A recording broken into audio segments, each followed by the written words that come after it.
Buenas noches, amados hermanos y amigos. Vamos a concluir nuestro estudio de la iglesia de Pérgamo, Apocalipsis 2:14. Pero tengo unas pocas cosas contra ti, que tienes ahí a los que retienen la doctrina de Balaam, que enseñaba a Balac a poner tropiezo ante los hijos de Israel, a comer de cosas sacrificadas a los ídolos y a cometer fornicación. Fíjense, el Señor ya felicitó a la iglesia por lo que tiene, ¿verdad? Ya habló de las buenas cosas y ahora le dice, pero tengo unas pocas cosas contra ti, o como dice el original, pero tengo pocas cosas contra ti. El Señor, repito, acaba de felicitar a la iglesia por todo lo que hacían bien, por todos los detalles, ¿verdad?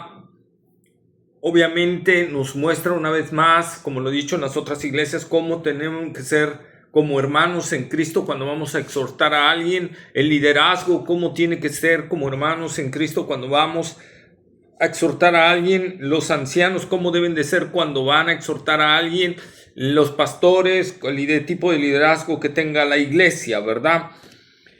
Antes de mostrarle lo que no está bien, primero hay que mostrarle lo que está haciendo bien. Decía por ahí un antiguo jefe que tenía en el mundo, primero hay que acariciarlos y después ya darles la cachetada. Decían en el mundo, ¿verdad? Obviamente no podemos ser así en ese sentido de pegarles cachetadas físicamente, pero sí antes de ejercer un regaño, primero tenemos que felicitarlo, o sea, ver las cosas buenas y decirle, mira, hermano, vemos esto de ti, pero ¿sabes qué? Hay esto en tu vida. Y es importante para que... es un tipo para que también bajamos la guardia cuando nos empiezan a hacer así, ¿verdad? Y entonces podemos aceptar más fácil, no nos ponemos a la defensiva cuando inmediatamente vienen y te dicen algo que está mal en ti directo y te vienen sobre encima, mira, es que esto hiciste, y eso provoca, y el Señor no está hablando así, primero la felicita, ¿verdad? Entonces nos da una clase magistral, Señor, ¿verdad? El Señor, antes de regañarla, antes de mostrarles algo que está mal en ellos y que sí estaba mal, ¿verdad? Los felicita por lo que están haciendo, ¿sí? Este ejemplo del Señor lo deberíamos de copiar en todos, ¿sí? Tenemos que entender, hermanos, que podemos hacer muchas cosas buenas también, y esto nos da ese ejemplo. Podemos estar haciendo muchas cosas muy buenas, pero a lo mejor estamos haciendo una que está muy mal.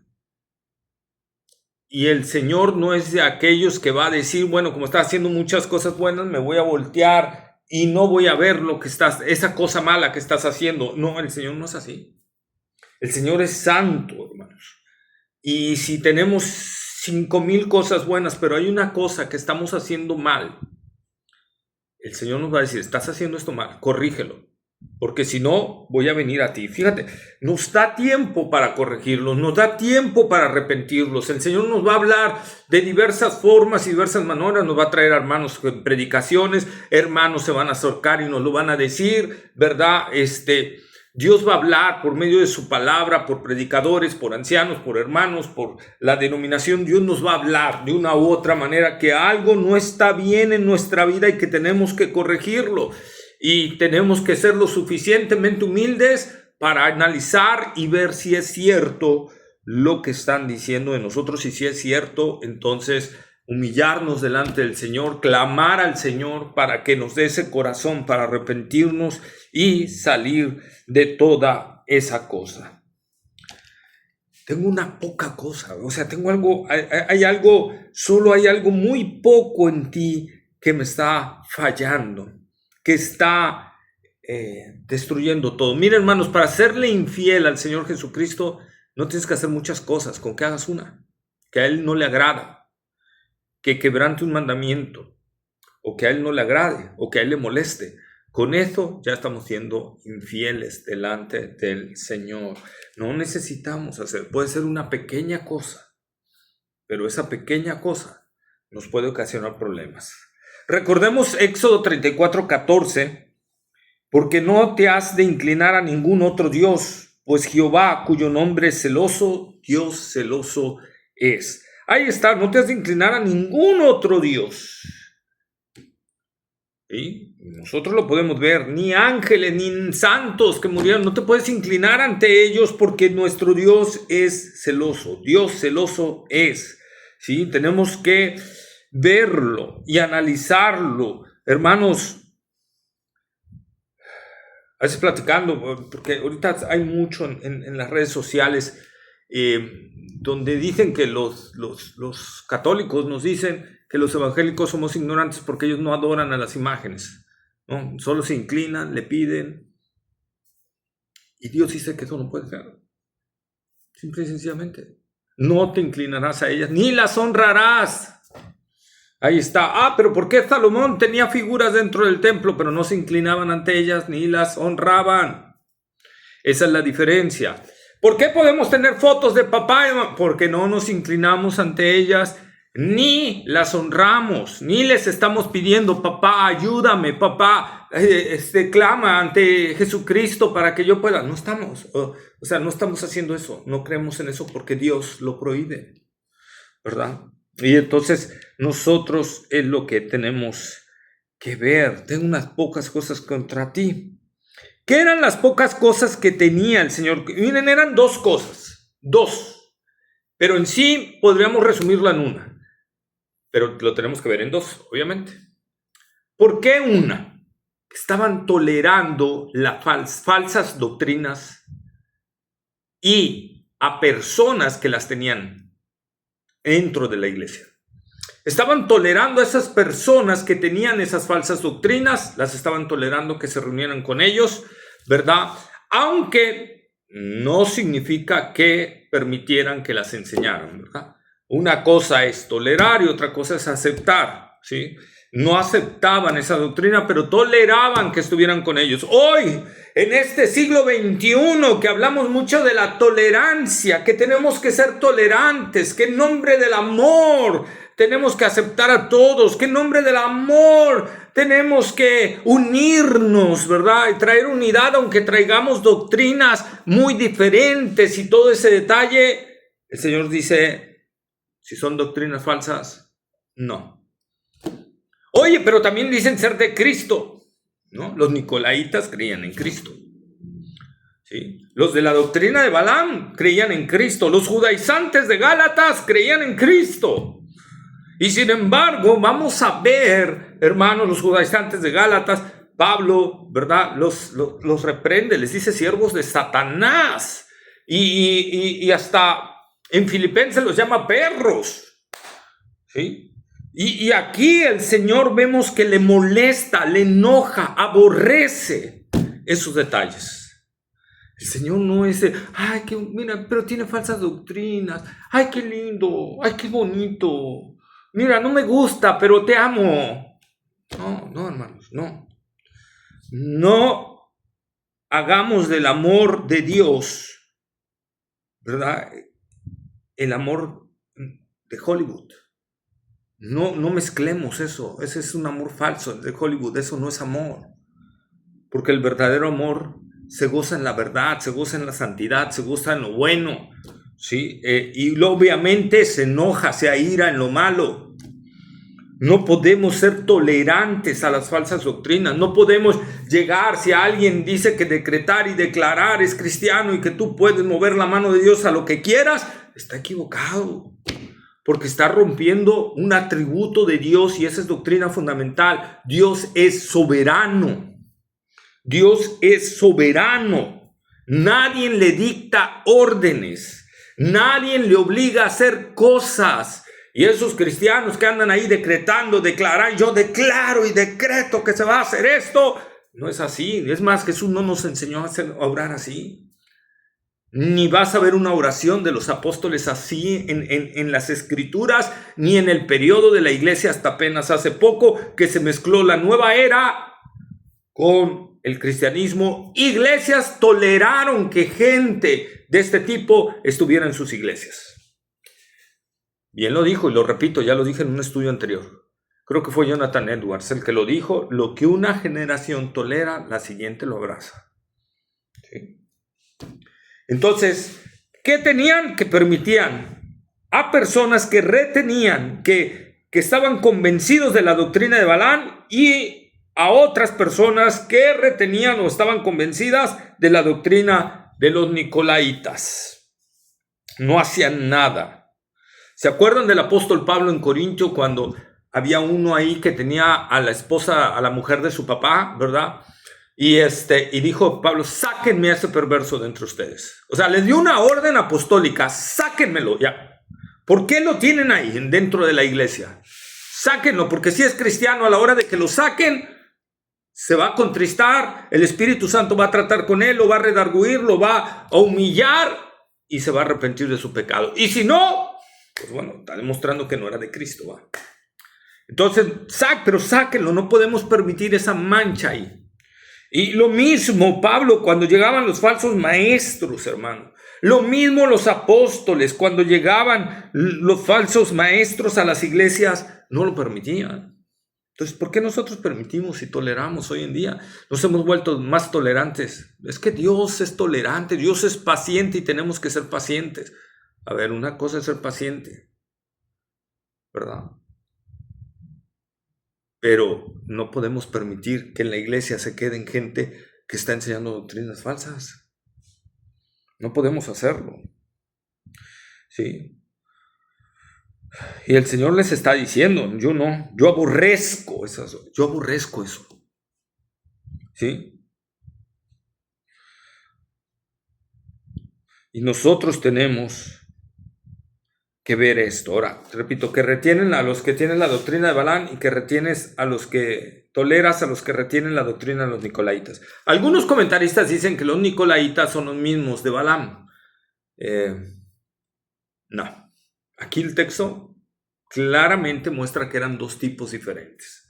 Que retienes a los que tienen la doctrina de Balaam, que enseñan, ¿verdad? Pueblo, fornicación, adulterio, y retienes también a los que... Entonces está hablando de dos personas que tienen falsas doctrinas o de varias personas que tienen falsas doctrinas, pero que son dos grupos diferentes, ¿sí? No es lo mismo, ¿sí?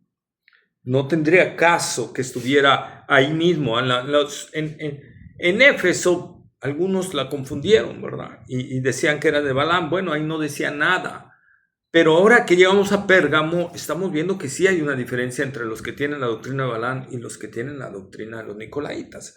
Entonces queda claro, hermanos, que la doctrina de los nicolaitas era muy diferente a comer sacrificado a los ídolos y lo del libertinaje. Era algo diferente. Entonces podemos irnos al concepto otro que se maneja, que yo creo que es el más acorde, de que era un grupo de personas que se querían enseñorear de la congregación, ¿verdad? Y de ahí sale, como un día lo expliqué, ¿verdad? Lo que es hoy en día, pues lo conocemos, el clero, las cuestiones esas, pero también salen esas personas, esos pastores que se enseñorean de la iglesia, que dicen, aquí nadie nos puede decir nada, nosotros tomamos la decisión y nadie nos puede decir nada. Estás mal. Eso es enseñorearte de la iglesia. No puedes hacerlo. Oye, pero es que la Biblia dice que los pastores tienen una autoridad. Sí, tienen una autoridad, pero una autoridad que va conforme a la Escritura, punto número 1, que sean ejemplo, que ellos la están viviendo, ¿verdad? Tiene que verse esa parte. Por ejemplo, si un pastor te dice, llega puntual, y él llega impuntual, no tiene autoridad para decir eso. O sea, la autoridad que les da el Señor es para servir y guiar, no para enseñorearse. El apóstol Pedro también dicen, no para enseñorearse de la congregación, porque solo hay un Señor en la congregación y ese es Jesucristo. Hermanos, ese es Jesucristo, nadie más. ¿Ok? Nadie más. El pastor vendría solo siendo un mayordomo, algo así, pero el único Señor es Jesucristo. Por lo tanto, un pastor que toma una actitud arrogante, pedante, de aquí nada más mis chicharrones truenan y nada más, aquí nada más lo que nosotros decidamos o lo que yo decida como pastor, si hay un pastor o hay varios, ahí no es así. No es así. No es así. Y lo podemos ver recientemente en las nuevas denominaciones que están saliendo, muchas de ellas, no en todas, pero en muchas de ellas, el pastor se enseñorea de las ovejas, ¿verdad? Y nadie le puede decir nada. Yo soy la autoridad, yo soy el rey, yo soy el que decido, Dios me dio la investidura a mí. Eso eran los nicolaitas, ¿sí? Y tú te tienes que someter a mí. No, el sometimiento de la iglesia va a ser por el ejemplo, el amor y el apego a las escrituras que tiene el anciano, o los ancianos, o el pastor.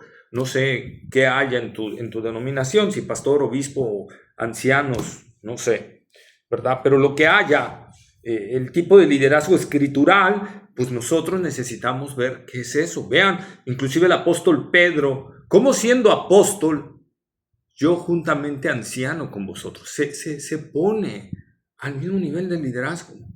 Cuando él era apóstol, ojo, autoridad apostólica, y él se pone al mismo nivel de autoridad de los pastores, o ancianos u obispos, como quieras llamarle, o presbítero, también se le puede llamar, ¿verdad? Porque es la palabra griega. Entonces nosotros necesitamos ver eso. Estos hombres, estos nicolaitas eran eso, gente que se enseñoreaba de la congregación, ¿verdad? Por eso los puritanos, también los puritanos, si nosotros analizamos, ellos cambiaron de un sistema.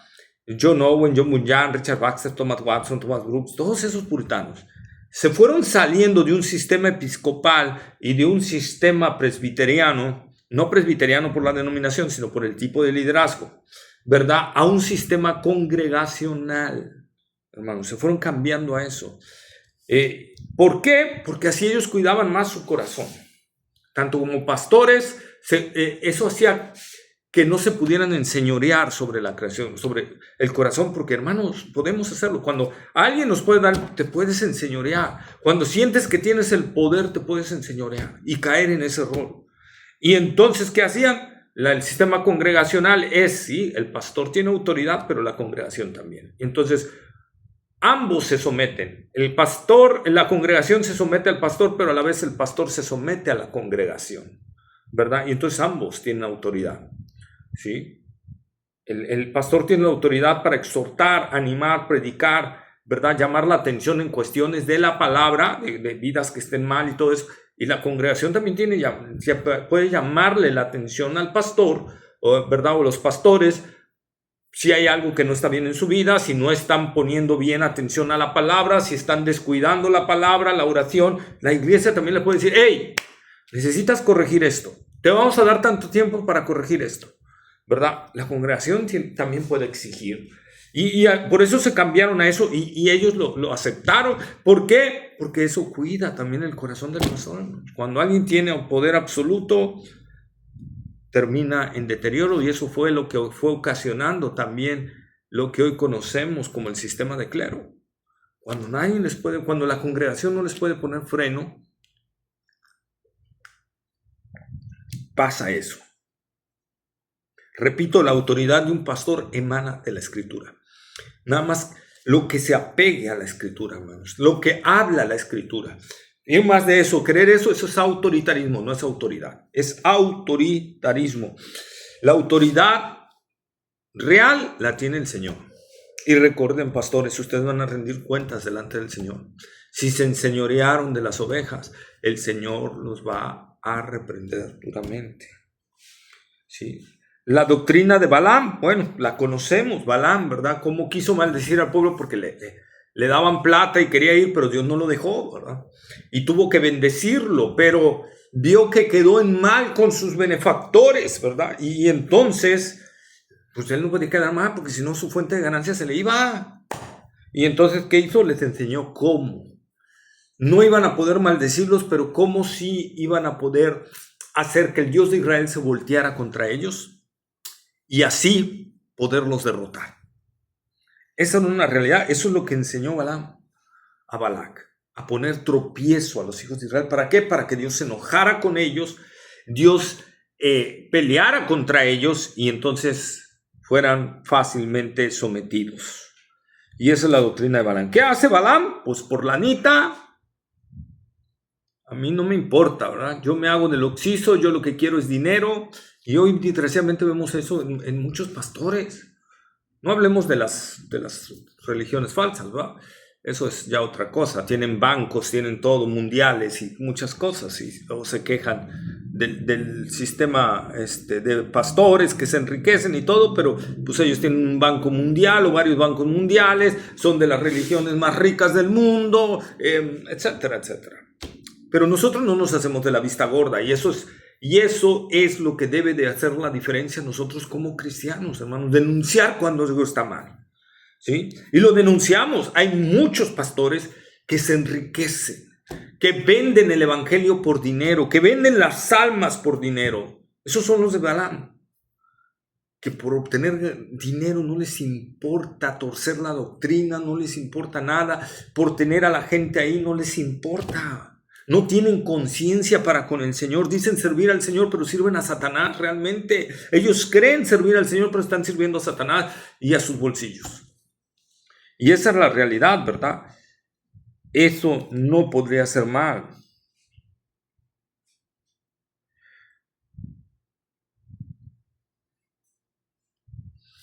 Recordemos que inclusive en una invasión de Josué mataron a Balaam también, que andaba por allí. Es decir, no se alejó de esos contornos. Miren Números 31:16. He aquí por consejo de Balaam. Ellos fueron causa de que los hijos de Israel prevaricasen contra Jehová en lo tocante a Baal peor, por lo que hubo mortandad en la congregación de Jehová. Ahí está, Números 31:16, ¿verdad? Enseñó a poner, cómo poner tropiezo, les enseñó a los de Moab. Mira, así actúa Satanás también. Mira, con tal que me sigas dando lanita y yo me siga enriqueciendo y todo eso, te voy a dar el tip para poder vencer a los de Israel, para que Dios se vuelva contra ellos, el Dios de ellos se vuelva contra ellos, porque no hay otra manera de derrotarlos. Y fácil, manda a tus mejores, a tus mujeres más preciosas, a tus jovencitas más hermosas, con poca ropa, a que les dancen enfrente a los hombres y judíos. Y cuando los tengan bien embabosados, así con la baba hasta escurriendo y todo, que les enseñen a ofrecer sacrificios a los ídolos moabitas. Y eso es lo que sucedió. Y Dios se enojó con Israel y hubo una mortandad tremenda. Pero Dios dijo, eso no lo voy a pasar. Por eso, donde está la doctrina de Balaam, Dios la aborrece. Porque también toca su iglesia. Balaam lo hizo con el pueblo de Israel, pero estos balamitas, lo están haciendo con la iglesia, la novia de Cristo. Por lo tanto, el Señor aborrece, detesta eso, hermanos. Y no se puede permitir. Como congregación no podemos permitir tener un pastor así. No podemos. No debemos permitir a gente, a ministerios que se venden por el evangelio. Si hay un ministerio que te dice, mira, yo no voy si no me das tanto, dile, ni vengas, compadre, ni vengas aquí. Perfecto, no vengas, no te quiero aquí. Yo conocía la historia en el puerto de Veracruz, trajeron un ministerio muy famoso de Argentina que hacía según muchos milagros y cosas tremendas. Pero un hombre que se ve que era soberbio, no hay otra forma de entenderlo. Los hermanos le pagaron avión, pedía habitación especial, el hotel de 5 estrellas de lujo, con suburban para él especial, con chofer. No, hombre, o sea, las mil maravillas. Los hermanos, para poder recaudar fondos, quisieron hacer un café conferencia para que él diera en la mañana, porque en las tardes eran las campañas, y él se negó. Él dijo, no, a mí, yo no dije que iba a hacer eso y no lo voy a hacer. El día del evento, según que hacía muchos milagros, ¿verdad? Llegó el momento en que terminó su predicación en el estadio. Y entonces pasaron y dijeron, pasó el director de los que habían invitado, ¿verdad? Y dicen, pasen los enfermos porque el hermano va a orar por ellos. Y él le dice, yo cuando te dije que iba a orar por los enfermos, yo no voy a orar por los enfermos. Se agarró, se subió a la Suburban y se fue a su hotel. Esas actitudes, hermanos, esos ministerios están demostrando que son balamitas. Cuando alguien te pone una lana, sí voy, pero sí me pagas tanto. Digo, una cosa es decir, mira hermano, sí voy, pero yo no tengo dinero para pagarme el avión, ¿verdad? Págueme el avión. Y voy y me sujeto a donde ustedes me quieran hospedar, me sujeto donde ustedes me quieran dar de comer, desayunar y todo, y si ustedes me quieren dar ofrenda. Eso es diferente. Pero no, mira, si no me das, voy a estar allá contigo 3 días. Si no me das 15,000 pesos, no voy. No, pues ¿sabes qué? O sea, iglesia, reacciona. Esos son de la doctrina de Balaam y tú los estás tolerando. Y no solo los estás tolerando, los estás aceptando. Está peor todavía. Peor que Pérgamo. No puede ser, hermanos. No puede ser. Entendamos esto. Dios aborrece eso. Y el Señor, las pocas cosas que tenía la iglesia de Pérgamo, no tenía más. Que estaba tolerando esas dos gentes, esas personas, no dos gentes, porque eran varias, pero esos dos grupos de gente, más bien dicho, que tenían doctrinas erróneas. La doctrina de Balaam y la doctrina de los Nicolaitas. Y el Señor no tolera eso. No tolera, iglesia, eso. Reaccionemos. Tenemos un Señor que es celoso. Tenemos un Señor que se enoja contra todo aquello que mancha su iglesia. ¿Sí? Entonces, claro, los balanitas enseñaban el libertinaje. Hay iglesias que dicen, mira, es que el hermano hizo la oración de fe y no importa que siga siendo un borracho, un adúltero, un afeminado, un lo que sea, no importa, porque él aceptó a Cristo. Y entonces, como él aceptó a Cristo, ya es salvo, no pasa nada, puede vivir como quiera. No, Señor, no es así. La palabra de Dios dice que no. Y Pablo lo dice, Romanos capítulo 6, versículo 1 y 2. ¿Qué pues diremos? ¿Perseveraremos en el pecado para que la gracia abunde? En ninguna manera. Y Pablo utiliza el griego más fuerte para una negación. Es como si Pablo estuviera diciendo imposible, vaya. Imposible. Porque los que hemos muerto al pecado, ¿cómo viviremos aún en él? Hermanos, esto no quiere decir que un cristiano de repente no caiga en pecado o no tenga lapsus, pero una cosa es de repente caer y otra cosa es practicar el pecado. Una cosa es que un hermano va caminando bien y de repente se tropieza, ¿verdad? Pero el Espíritu lo redarguye y lo levanta y sigue caminando firme. Y otra cosa es que quiera estar tirado y revolcándose en el lodo. No, pues ese cerdo no es oveja. ¿Sí? Porque la oveja no se revuelca en el lodo. En Romanos 6, versículos 11 al 13, así también vosotros, consideraos muertos al pecado, pero vivos para Dios en Cristo Jesús, Señor nuestro. No reine pues el pecado en vuestro cuerpo mortal, de modo que lo obedezcáis en sus concupiscencias, ni tampoco presentéis vuestros miembros al pecado como instrumentos de iniquidad, sino presentaos vosotros mismos a Dios como vivos de entre los muertos, y vuestros miembros a Dios como instrumentos de justicia. Y ahí está, hermano. Hay hermanos que dicen, bueno, hermano, es que mira, yo en mi trabajo, pues tengo que hacer unas cosas ahí chuequillas, porque si no, no me da la ganancia, ¿verdad? Y a ver, ¿y el Espíritu no te redarguye? Si el Espíritu no te redarguye, cuidado, a lo mejor no tienes el Espíritu. O ya silenciaste al Espíritu Santo y no tarda en venirte un juicio tremendo a tu vida, una disciplina marca, llorarás. ¿Verdad? Esa es la realidad, hermano. Pero lo peor es que no tengas al Espíritu Santo.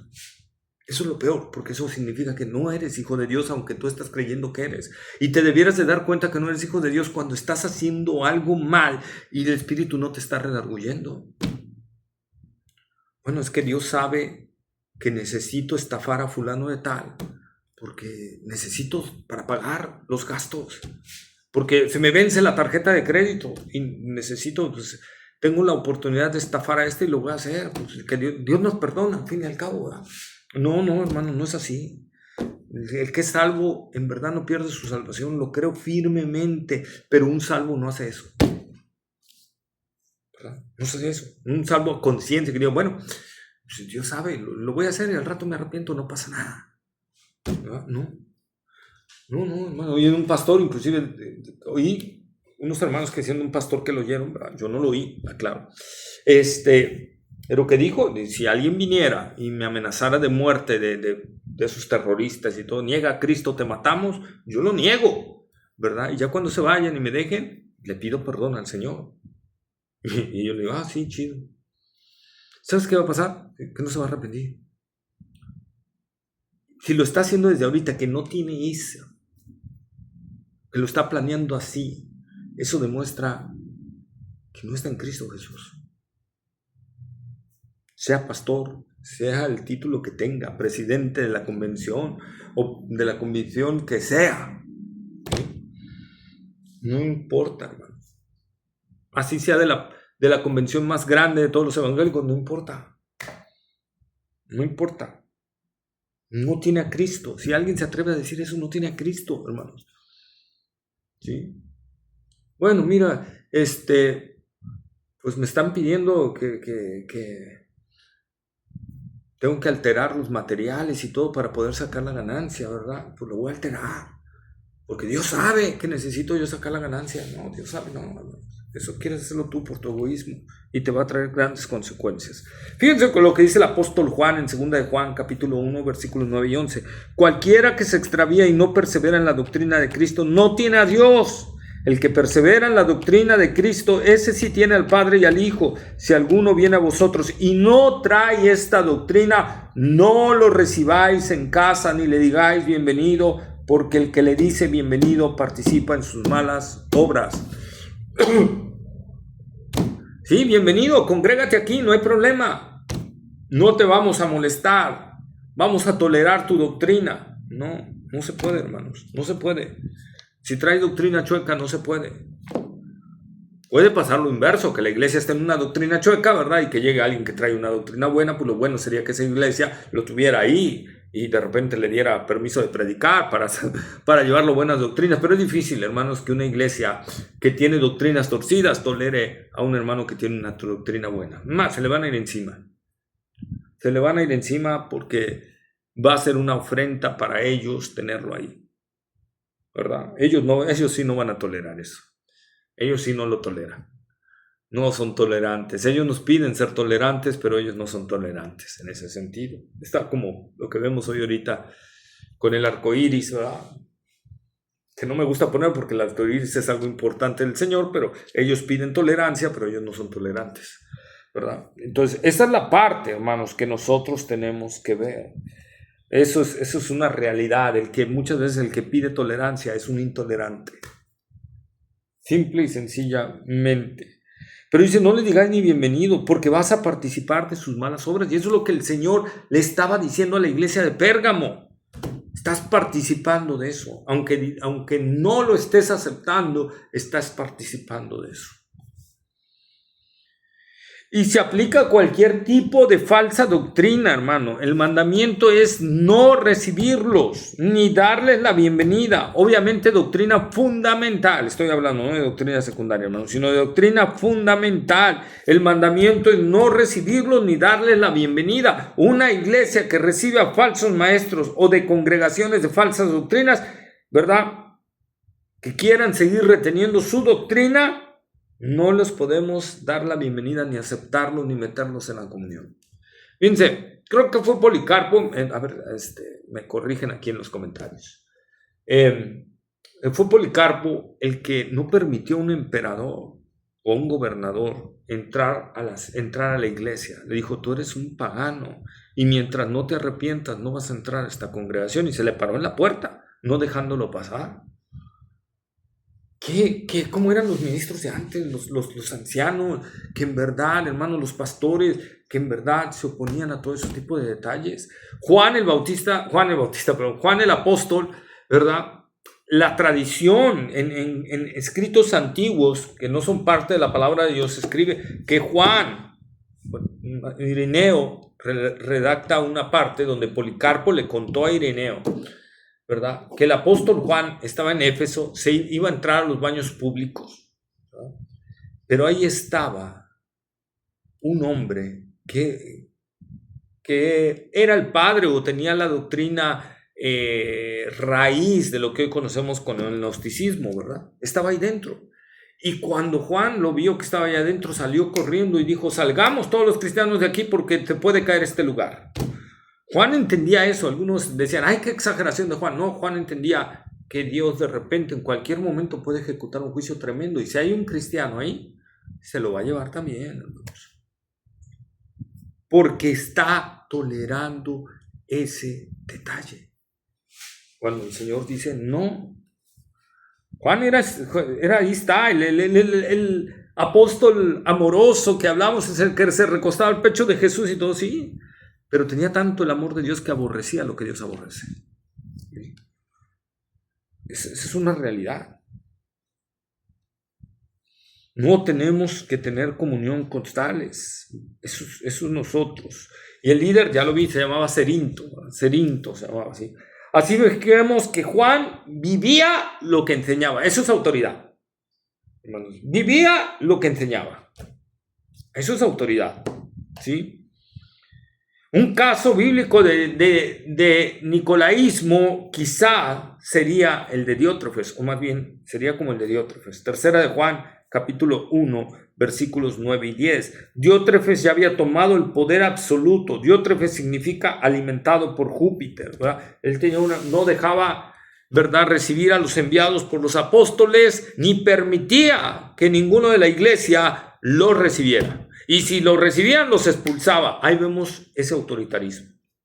Ahí vemos ese enseñoreamiento. Lo que yo diga que está mal, a ver, repítelo. Tú tienes que decir, está mal. A ver, oveja, dime, ¿verdad? Y eso es la realidad. Ese es el nicolaita.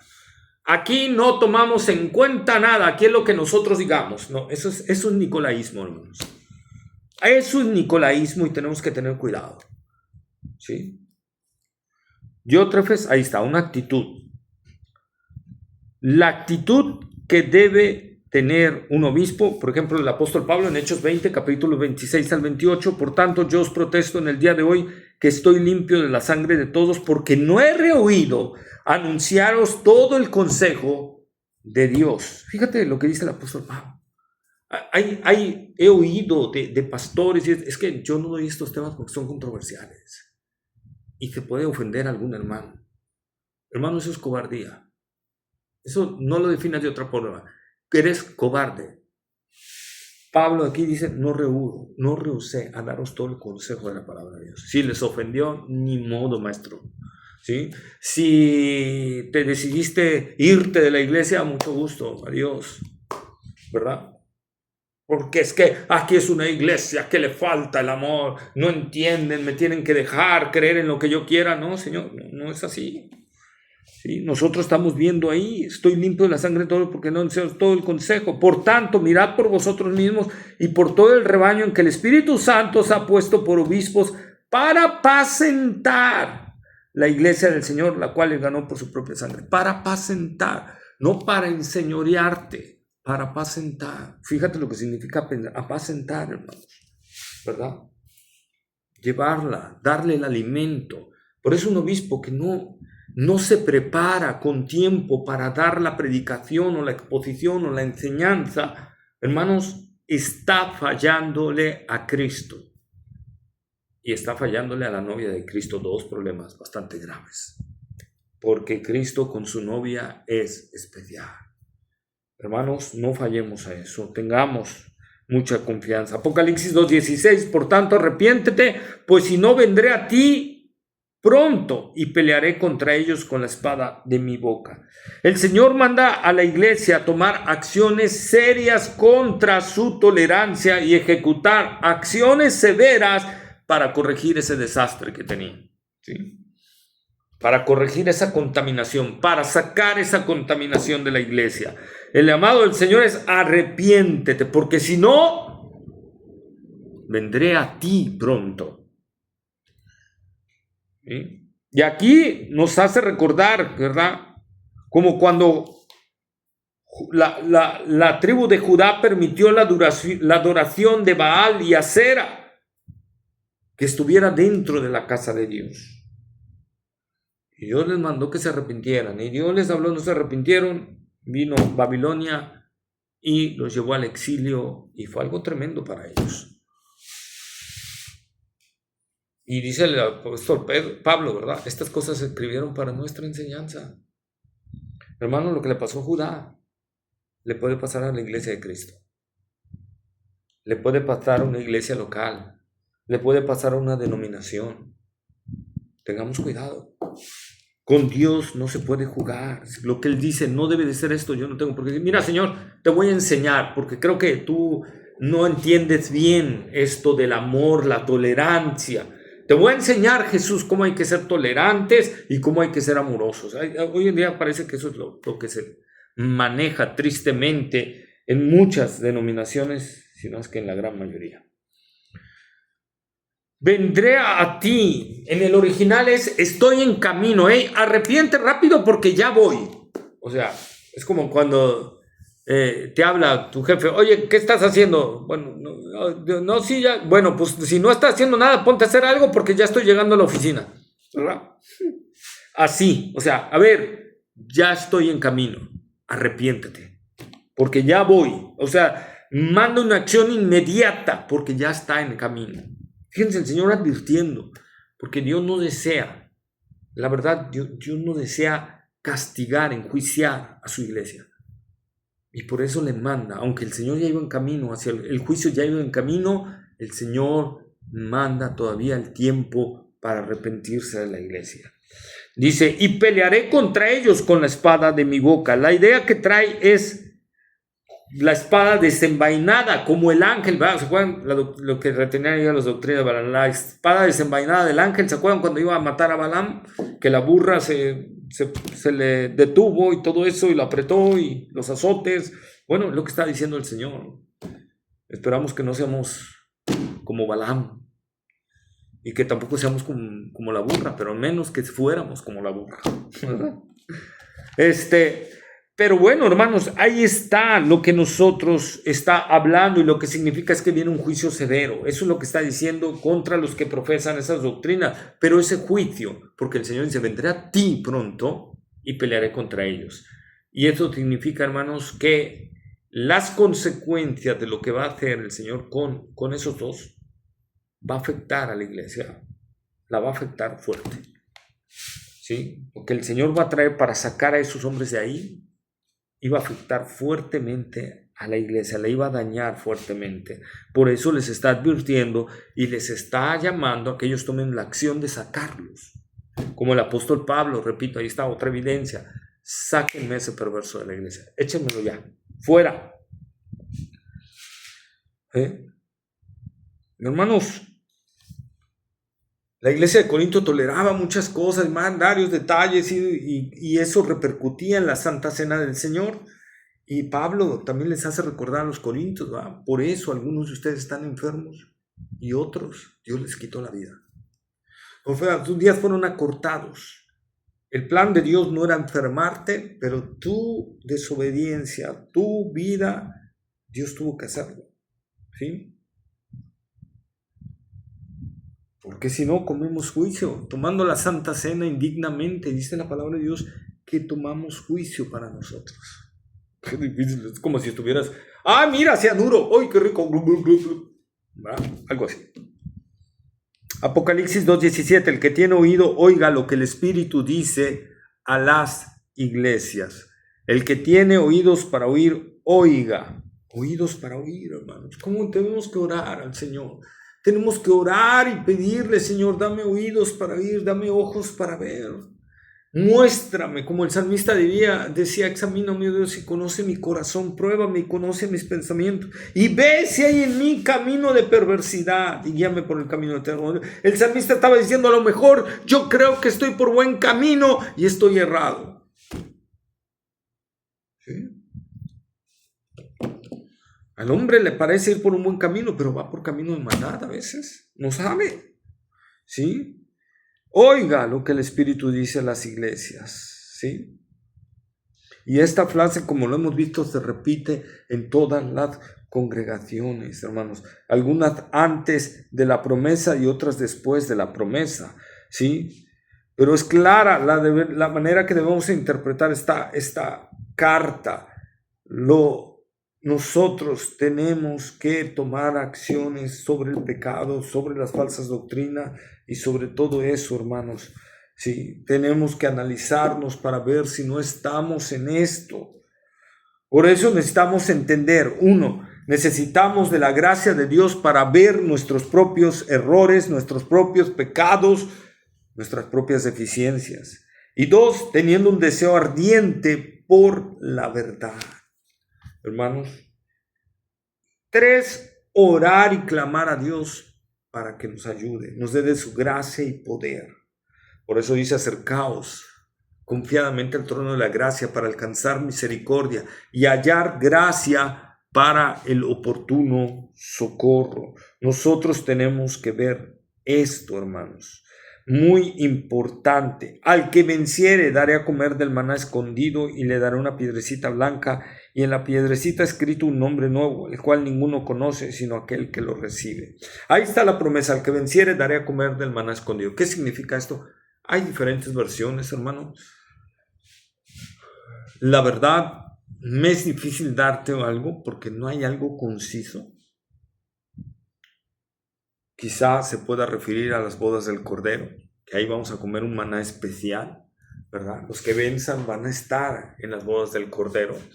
Todo cristiano que tiene una fe viva en Cristo Jesús es un vencedor y va a estar en las bodas del Cordero y va a disfrutar del banquete, de ese maná que todavía no sabemos el menú, ¿verdad? Todavía no sabemos el menú que nos va a tocar, y podría referirse a eso, podría referirse a que vamos a conocer a Cristo plenamente, que hoy está escondido a los ojos del mundo.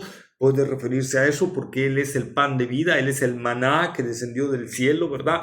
Y puede referirse a eso también, o a otros detalles que comentan otros comentaristas, pero como les dije, doctrina general no vamos a ponernos, en donde la interpretación de la Escritura no nos da algo sólido, hermanos, para poder decir, es esto, pues no podemos decir algo. Y le daré una piedrecita blanca. Esto de la piedrecita es otra cosa que también hay varios detalles con las piedrecitas. Unos hablan de las 12 piedras que tenían los sacerdotes en su túnica, ¿verdad? Y que consultaban a Dios por ello, y que tenía un nombre que se iba pegado acá a la túnica, nadie lo podía ver más que el sacerdote.